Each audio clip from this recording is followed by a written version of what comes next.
Well, hello. This is an update on my forthcoming trip to Bosnia and Croatia in May. I'm doing this because of this man here. James Lee is a flying instructor based at Stapleford, and James specialises in hour building trips for people who have recently obtained their PPL, and he does trips around Europe and around the UK. It's not uncommon for him to, I think this week you did a long trip all the way around the UK, something that perhaps, you know, relatively new PPLs would think is a major undertaking. Tell me how this Bosnia-Croatia trip came about, and what made you want to do that? The main thing that got me thinking about it was, I know a lot of people who've flown around Europe to Spain and France, and I don't know anyone who's been down to Croatia.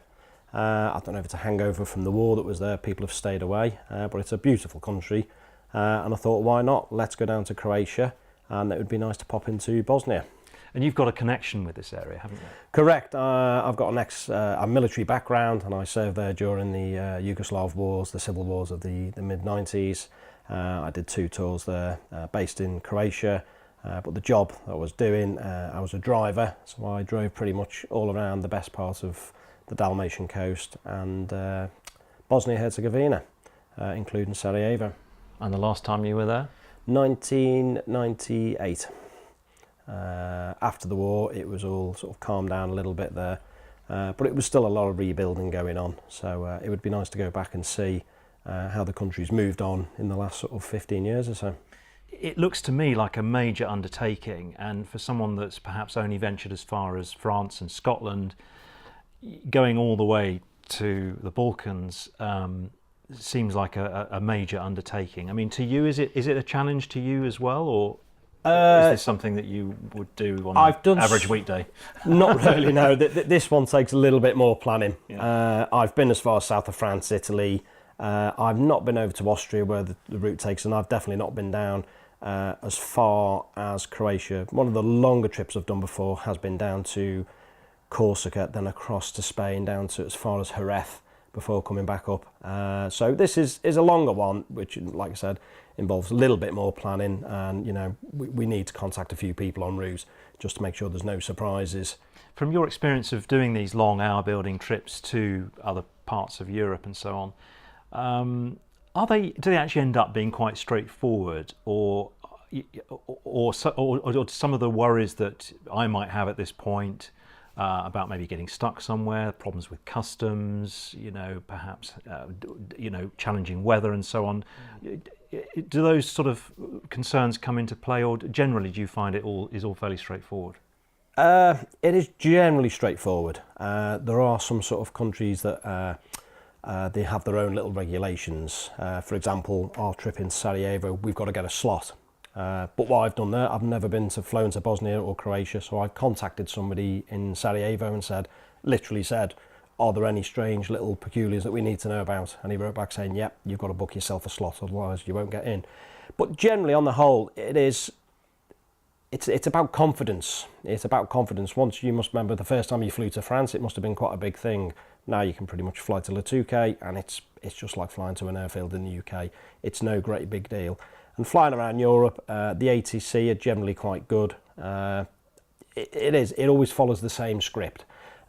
Saying that though, you've got to keep your finger on the pulse. You know, you've got to keep an idea of what's coming ahead.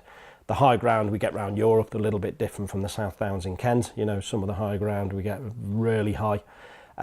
You know, and airports, it's just, again, it's flying in unfamiliar airspace. So one of the things with these trips I would do is, you know, meticulously look at the route, where we're going, and look out for any funny peculiar things that we need to be aware of. So I'm going to be taking Oscar Romeo with my wingman Alistair, who you may have seen on previous videos. Alistair's going to look after a lot of the social media and blogging that we're going to be doing for you. He's also going to be helping me out with the cameras, because these are going to be long days of flying, and it's already difficult just doing my usual flying and filming them at the same time, and managing all the cards and media and so on. So Alistair's going to be helping me out with that. But you're taking 3 aircraft, I think, aren't you? Correct. With 3 instructors and 6 students. 6 students. I'm really looking forward to it. It's going to be great. Let's have a look at the route. Just take people sort of swiftly through it. We haven't gone through, or you haven't yet gone through the massive detail, and this is all subject to change, and of course the weather may prevent us from doing it at all. But roughly, what are you thinking? Okay, the route. So we depart England and we head on a southwesterly track down towards the corner of France with where it joins Switzerland. To a place called Epinal. That's the first airport I've decided that we'd go into. Quick fuel stop, bite to eat, and then it's going to be heading east, right over the north part of the Alps through southern Germany and into Austria, keeping north of the Alps, where we need to find an airfield in that northern part of Austria for the night that's got fuel and hotels. The next day we will then head south to Austria, straight into Slovenia and into the northern part of Croatia, stopping hopefully at one of the airports down there called Pula. There's not a huge amount of airports in Croatia. There's enough, but there's not a huge amount. From there on, we will just follow the Croatian coast straight down the Dalmatian coast towards Dubrovnik, where we'll spend the night in Dubrovnik. The next day will then be straight into Sarajevo. It's probably about a 40-minute flight from Dubrovnik to Sarajevo. Hopefully we're going to get a day in Sarajevo to maybe have a bit of a city tour. I'm going to try and arrange that with our contact there, have some lunch. And then from there we will head back up the coast towards Split or maybe Brač, one of the airfields there. We're still speaking to them. We might have some issues with opening time, so we may be going into Split where we'll spend the night. That'll be the fourth day. We'll then continue up the coast towards Pula, all the way around the Italian coast over Venice, straight across Italy towards the island of Elba. Which I believe is famous for Napoleon. I think he lived there, somebody told me. Again, quick stop in Elba for fuel, bite to eat, and then straight across the sea to stop at one of the airfields in the south of France, maybe Cannes-Mandelieu is the next place. Where we'll spend the last night before then continuing down the coast towards Marseille, before taking up a northerly track direct back to the UK. And in terms of kind of pre-notification, flight planning, customs forms, notifying diversion airfields, that kind of thing, I mean, is it all pretty standard? Is it all pretty much like if you were going to France, where you'd usually email the customs, giving them the notice period that they have demanded in their AIP and so on?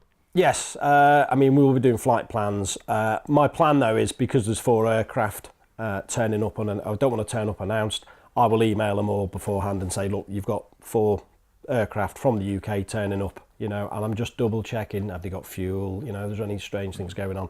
We will still do the usual flight plans, SCAR forms, general declarations, whatever they're required. But yeah, it's fairly straightforward. When I've flown in Italy before, it's all with flight plans. It's a fairly well-oiled machine. I've never really had any problems.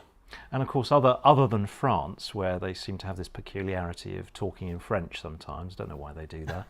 Everywhere else is going to be English, isn't it? On Correct. The and I mean, my understanding of flying around Europe, I know in Germany they speak very good English. Croatia, again, their English is almost better than ours. And in Italy, they also speak very good English, albeit with the Italian twang.